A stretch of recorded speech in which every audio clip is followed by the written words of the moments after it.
My name is Walim, and I'm a 42-year-old business owner living in San Diego, California. This is my story. I'll never erase that sound from my memory. The splash itself was nothing unusual, just the kind you'd hear when someone dives into water. But what came right after wasn't ordinary at all. A scream, raw, guttural, frantic. The kind a man makes when his body realizes it's in grave danger before his mind can even comprehend it. And I stood there, hidden behind the curtains, watching him flail in my pool, my wife's lover. The man who believed he could swim in my water, eat at my table, and warm himself in my bed while I was away. I didn't blink. I didn't move because this wasn't sudden. This wasn't a burst of rage. This was deliberate, calculated, and meticulously planned. We had been married for 12 years. From the outside, our life looked picture perfect.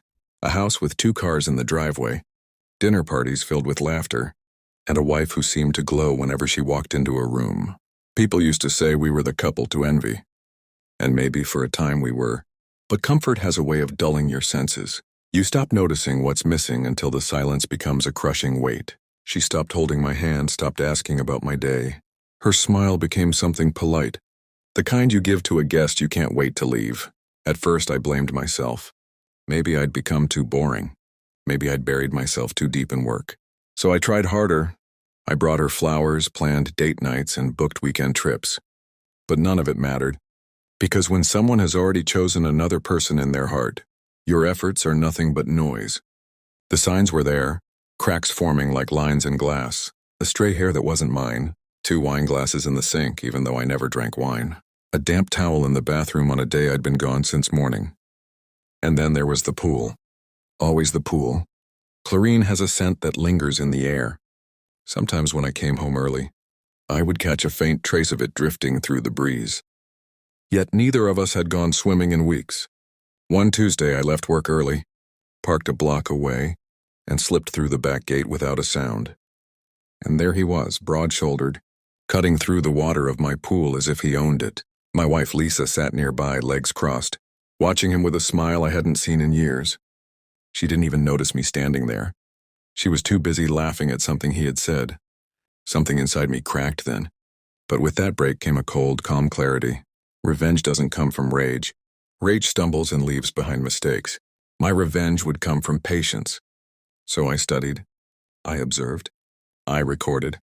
He came every Wednesday and Friday late in the mornings, gone before mid-afternoon. They thought they were being discreet. They weren't. I gathered evidence, photos, videos, receipts for midweek groceries and wine. The proof was solid and undeniable. I tucked it all away, waiting for the right moment to dismantle her piece by piece.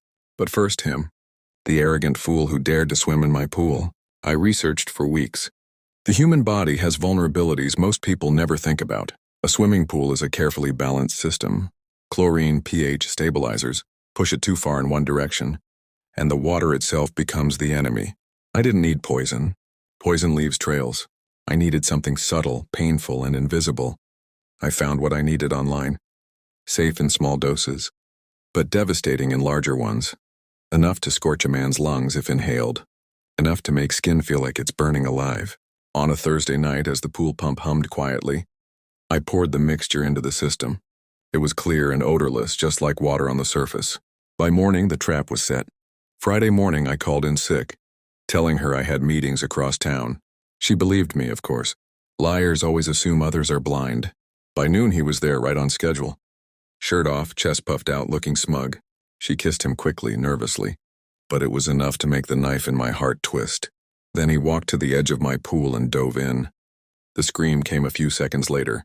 His body convulsed, flailing as if the water had turned hostile. He fought to surface, coughing, gasping, his eyes bloodshot, his skin covered in angry red welts. She panicked, shrieking his name and rushing to him. She didn't see me until I stepped from behind the curtain. And her face, God, I'll never forget that face. All the color drained from it. Her mouth opened, but no words came out. She knew she didn't need to ask. "Get him out," I said evenly, "before he drowns." She scrambled to drag him out of the water, wrapping him in a towel. He was whimpering, no longer the confident lover he was moments before.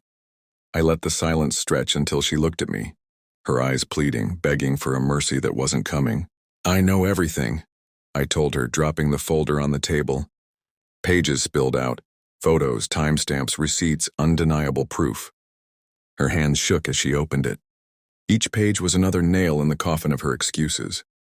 "You had 12 years," I said quietly, "and this is what you chose." I didn't yell. I didn't throw things. My calm cut deeper than rage ever could, because she saw then that I wasn't just heartbroken, I was ending things. By evening, he was gone.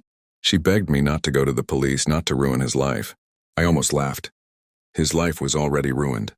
He would carry the scars both inside and out for months, maybe years. And her? She had no idea what was waiting. The divorce was swift and airtight. She didn't even contest it once the evidence was laid on the table. My lawyer smiled through the entire proceeding. She left with a fraction of what she expected, her reputation destroyed. The friends she thought would defend her kept their distance once the truth came out, and me, I walked away lighter, free. Do I regret it? Not for a second.